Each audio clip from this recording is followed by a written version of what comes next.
Hello दोस्तों, आप सबका रे कोचिंग सेंटर में हार्दिक हार्दिक अभिनंदन है। आज हम लोग वेस्ट बंगाल से संबंधित पुस्तक गणित प्रवाह सप्तम श्रेणी के अध्याय 1.1 का हल करेंगे।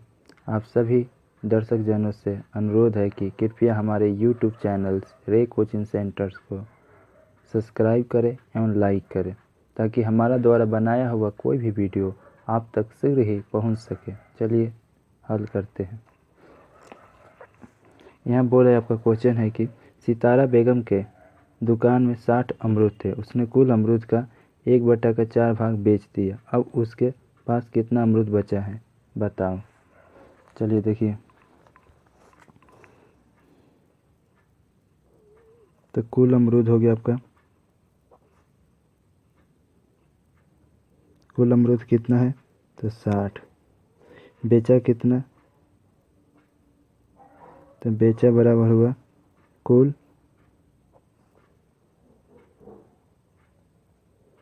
अमरूद का 1/4 भाग, जो किताबों में लिखा है वही हम आपको भी बताएं। तो कुल अमरूद कितना हो गया 60 का मतलब हो गया गुना 1/4 मतलब 1/4। ये देखिए, तो 4 से काटे तो कितना होगा 15 चौके 60। अतः उसने कितना अमरूद बेच दिया, तो 15 अमरूद बेच दिया। अब उसके पास कितना अमरूद बचा है, तो लिखिएगा बचा अमरूद बराबर हो गया 60 माइनस 15 अर्थात 45 आंसर हो जाएगा। दूसरा देखिए, बोले माँ ने मुझे 60 रुपये का 5/6 भाग और भैया को 45 रुपये का 5/9 भाग दिया, तो माँ ने किसे अधिक रुपये दिए, बतलाओ। दूसरा नंबर है आपका सवाल, माँ ने मुझे दिए, तो इसको लिखिएगा माँ ने मुझे रुपये दिए बराबर कितना, तो 60 का कितना 5/6 भाग। इसका मतलब कितना होगा 60 गुने 5/6 करेंगे तो 6 दहिया का 60 अर्थात कि आपको 50 रुपये। माँ ने मुझे कितना दिया, तो माँ ने मुझे 50 रुपया दिया। फिर बोल रहा है कि भैया को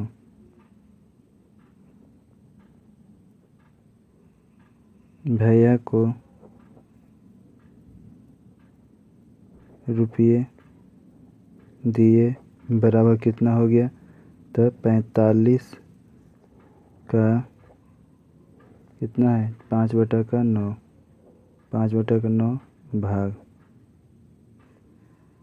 ये देखिए, तो 45 का 45 और काम मीन्स हो गया गुना 5/9 का 9, 9 पचे 45, बचा है 25 रुपये भैया को दिया और माँ ने मुझे 50 रुपये दिया। तो यहाँ पूछ रहा है कि तो बताओ न माँ ने किसे अधिक रुपये दिए, तो लिखिएगा माँ ने मुझे अर्थात 50 माइनस 25 करेंगे तो कितना हो गया 25 रुपये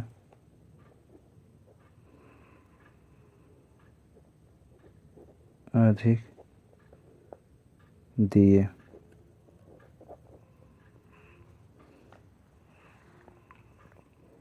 तीसरा नंबर जो सवाल है आपका बोल रहा है कि गणेश बाबू ने 3 दिन में एक काम का क्रमशः 3/14, 4/7 और 1/21 भाग खत्म किया। उसने 3 दिन में कुल कितना भाग काम खत्म किए एवं कितना भाग बाकी रहा। तो यहाँ पर लिखिएगा कुल काम बराबर 1 भाग। ठीक, कुल काम कितना हो गया, तो 1 भाग। और उसने बोला है कि 3 दिन में एक काम का, तो 3 दिन में काम खत्म बराबर कितना हो जाएगा तो 3/14 प्लस 4/7 प्लस 1/21। सबका लसा निकालेंगे। 14 7 21 का हो जाएगा 42। 14 पर हम 42 कितना आता है, तो 14 पर हम 42 आ गया आपका 14 28 42 3 3 के 9। 7 के पर हम 42 तो 6 बार में 6 चौके 24। 21 के पर हम 42 2 बार में 2 एकम 2। सबको जोड़ेंगे तो 9 9 क्या बोलते हैं और 24 33 33 से 2 35। 35 आपका 42 हो गया। इसको चाहे तो हम इसे काट भी सकते हैं। काटने तो कितना हो जाएगा 7 5 35 अच्छा के 42 है तो 5/6। तो बोल रहा है कि कितना काम बाकी रहा, तो लिखिएगा काम बाकी रहा बराबर। तो 1 में से क्या 5/6 घटा देंगे, यहाँ पर 1 रख लेते हैं। तो कितना हो गया आपका 6 का 6। 1 में भागा दी 6 का तो 6 6 एकम 6। 6 से भागा दी 6 में 5 में तो 6 1 से 5 में तो 5। अतः आपका 1/6 भाग अभी बाकी है आंसर। ठीक, चलिए आगे देखते हैं।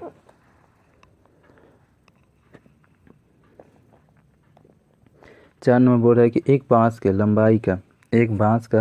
लंबाई का 1/3 भाग लाल रंग और बोल रहा है कि 1/5 भाग हरे रंग तथा बाकी 14 मीटर पीले रंग से रंग किया गया। तो बांस की लंबाई कितना है, लिखेंगे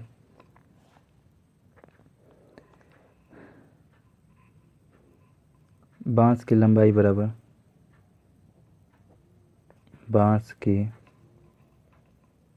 लंबाई बराबर 1 भाग।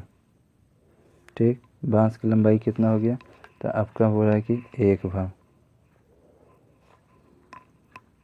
बांस की लंबाई कितना हो गया, तो 1 भाग और 1 भाग बोल दिया है। उसके बाद देखिए बोल रहा है कि 1/3 भाग लाल और 1/5 भाग। तो लिखेंगे कि बांस का लंबाई का 1/3 भाग लाल रंग 1/5 भाग। तो 1/3 प्लस 1/5 ये दोनों को हम लसा निकालते थे, कितना हो गया 15। तो 3 5 15 5 5 एकम 5। 5 के पर हम 15 कितना 3 बार में तो 3 का 3 एकम 3। तो ये हो गया 8/15 भाग क्या हुआ आपका रंग हुआ है। ठीक, बाकी भाग बराबर लिखिएगा बाकी भाग बराबर कितना हो गया, तो कुल भाग कितना 1, रंग कितना हुआ अभी लाल और क्या बोलते हैं लाल और हरा से, तो लाल और हरा से हो गया 8/15। तो यहाँ पर 15 कर देते, इसको घटाएंगे तो कितना हो गया 15 का 15। इसका लस हुआ तो 15 15 1 पर 15 1 के पर हम 15 15 बार में 15 कम 15 फिर 15 पर हम 15 एक बार 1 से 8 में कितना 8। तो टोटल हो गया आपका 7 बार 7/15 भाग किया है आपका बाकी है। बाकी 14 मीटर पीले रंग से है किया गया। तो बांस की लंबाई कितनी है, तो यहाँ पर लिखिएगा बांस की लंबाई बराबर कितना हो जाएगा, तो 14 भागे 7/15।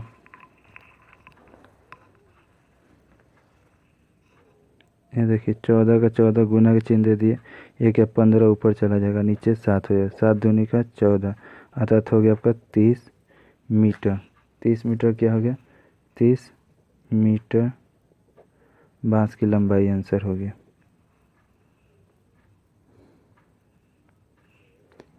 ये जो लाल और हरा वाला है बांस के लंबाई का और इतना भाग लाल और हरा रंग। ठीक, आगे देखिए 5 नंबर में आपका क्या बोल रहा है। 5 नंबर बोल रहा है कि एक कापी का मूल्य बता रहा है कि आपका एक कापी का मूल्य 6.50 रुपये हो, मतलब 6.5 रुपये हो। तो 15 कापी का मूल्य कितना होता है, पहले लिखिएगा एक कापी का मूल्य बराबर कितना हो गया 6.50 रुपये। इसलिए 15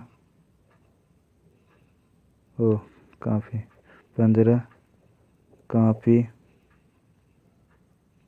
का मूल्य क्या हो जाएगा, तो 15 कापी के लिए हमको गुना कर देंगे। तो 6.50 में हम 15 से गुना करेंगे तो देखिए कितना होता है, यहाँ करके देख लेते हैं। 6.50 में 15 का किए, 5 0 0 50 25 और 5 6 के 30 30 2 32, 1 0 0 5 5 1 6 6 0 5 7 9 मतलब यहाँ आया टोटल आपका 97.50। पर यहाँ देखिए 2 अंक के बाद दशमलव, तो इसमें दशमलव, इतना रुपया हो जाएगा आपका आंसर। फिर बोल रहा है कि एक बक्से में चीनी के 12 पॉकेट। 6ठा नंबर सवाल देखिए, बोल रहा है कि एक बक्सा में चीनी के 12 पॉकेट है। प्रत्येक पॉकेट का वजन 2.84 किलोग्राम है। तो बक्सा सहित कुल पॉकेट का वजन अगर 36 किलोग्राम हो तो बक्सा का वजन कितना होगा। बोल रहा है कि बक्सा में चीनी के 12 का पॉकेट है।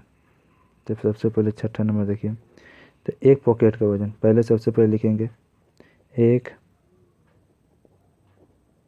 पॉकेट का वजन बराबर कितना हो गया, 2.84 किलोग्राम। इस हिसाब से चूँकि एक पॉकेट है इसलिए 12 पॉकेट है बक्सा में, तो 12 पॉकेट का वज़न कितना हो जाएगा। तो 12 पॉकेट का वज़न हो जाएगा 2.84 में 12 से गुना करेंगे तो जो आएगा देख लेते हैं। 2.84 में 12 से गुना करने पर कितना होता है, 4 दूनी के 8, 8 दूनी के 16 और 2 दूनी 4 1 5, 1 चौके 4, 1 आठे 8, 1 दुए 2, तो 8 6 4 10 और ये 3 5 13 13 1 14, ये 3 मतलब 34 दशमलव कितना हो गया, 34.8 मतलब 34.8 हम यहाँ पर लिख सकते हैं कि क्या हुआ, बक्सा का मेरा टोटल, ये मतलब मेरे टोटल पॉकेट का वज़न हो गया। और बक्से का बता रहे कि वज़न कितना है, और कुल बंद बक्सा सहित कुल पॉकेट का वज़न यहाँ लिखिएगा, बक्सा सहित कुल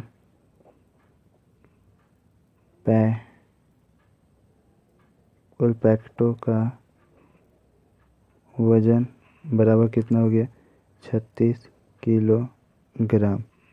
तब बता रहा है कि इसलिए तो बता बक्सा का वज़न कितना, तो लिखिएगा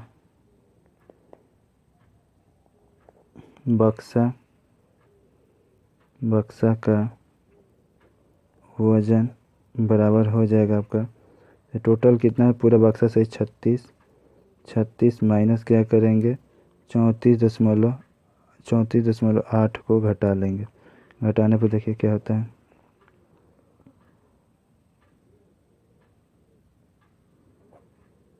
यहाँ से लेते हो गया 2, यहाँ हो गया 9, यहाँ क्या हो जाएगा 1, मतलब कहने मतलब 1.92 किलोग्राम। आंसर यही हो जाएगा आपका। ओके, अब आशा है कि आप लोग समझते होंगे। आगे देखिए,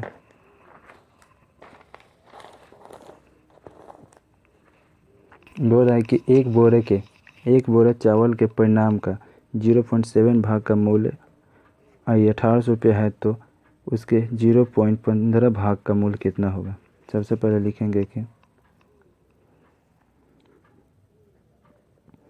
चूँकि एक बोरा के चावल के परिणाम का, तो लिखिएगा 0.75 भाग चावल का मूल्य बराबर कितना हो गया 1800, चूँकि ठीक, तो इसलिए 1 भाग चावल का मूल्य बराबर हो जाएगा आपका 1800 बटा क्या 0.75, इसलिए 0.15 करना पड़ेगा, 0.15 भाग चावल का मूल्य बराबर, तो इसमें हम क्या करेंगे 1800 बटे 0.75 गुने 0. क्या हो जाएगा 15। ये देखिए तो ये 0.15 से 0.75 कितना बार 5 बार में, तो 5 से इसको करेंगे तो कितना हो जाएगा आपका, ये देखिए 5 तरीके 15, ये जाके इसमें लग गया तो क्या होगा 3, तो हो गया 30, 5 6 30, 0 मतलब कहने का मतलब आपका 360 रुपया आंसर। आगे 8 नंबर है, अनीता दीदी ने अपने ज़मीन के परिणाम का आधा भाग का 7/8 भाग अपने भाई को दिया एवं बाकी ज़मीन को अपने 3 बड़ा भागों में बांट दिया, तो प्रत्येक लड़का ज़मीन का कितना भाग पाया उसे एक एक चित्र बनाए। मतलब अनीता दीदी ने अपने ज़मीन के परिमाण के आधा भाग का इतना, तो कुल ज़मीन पहले हम लिखेंगे, कुल ज़मीन बराबर हो गया 1 भाग। ध्यान दीजिए, तो बोल रहा है कि अनीता दीदी ने अपने ज़मीन के परिणाम का के आधा भाग का, तो आधा भाग कितना भाग अपने भाई को दिया, तो लिखेंगे यहाँ भाई को दिया ज़मीन बराबर कितना, तो आधा भाग का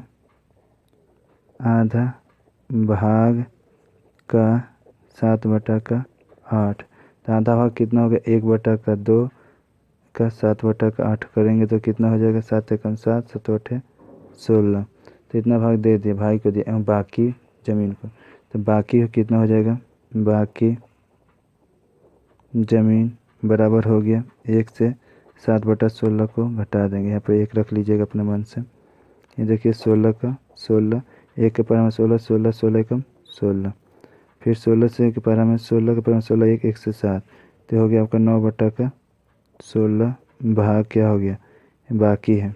अब बाकी ज़मीन को बता रहा है कि 3 बेटों में बराबर भागों में बांट दिए, तो प्रत्येक को ज़मीन कितना है, तो यहाँ पर लिखिएगा प्रत्येक